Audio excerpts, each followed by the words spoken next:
Buonasera e ben ritrovati con l'informazione flash di New Sicilia. Di seguito i titoli più importanti del pomeriggio. In apertura la nota stampa da Palazzo d'Orléans che chiarisce quanto in questi giorni circola sul web in merito a indiscrezioni sul Capodanno 2025 in diretta Mediaset da Catania. La regione specifica che il bando è ancora aperto e scadrà la prossima settimana. Saranno le emittenti televisive a scegliere la città e anche i dettagli dello spettacolo.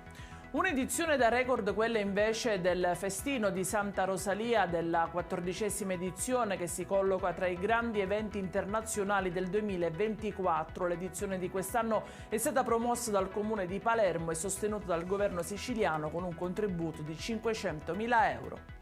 La cronaca con l'arresto di un ricercato internazionale fermato dagli agenti della Polizia di Stato di Messina. In manette un cittadino egiziano latitante da 4 anni e accusato di omicidio e tentato omicidio aggravato dall'uso di armi. I reati erano stati commessi nel 2020 nel suo paese d'origine.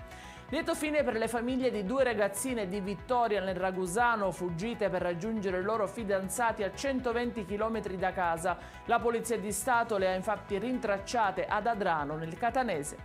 E in chiusura il meteo, domani per la festa dell'Immacolata la Sicilia sarà investita da un fronte freddo associato a un ciclone in formazione sull'Alto Tirreno, previsti temporali e forte vento.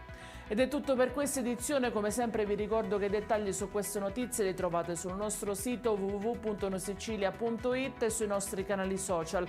Grazie per averci seguito, buona festa dell'Immacolata a tutti e prossimo appuntamento lunedì alle 13:30 con nuovi aggiornamenti.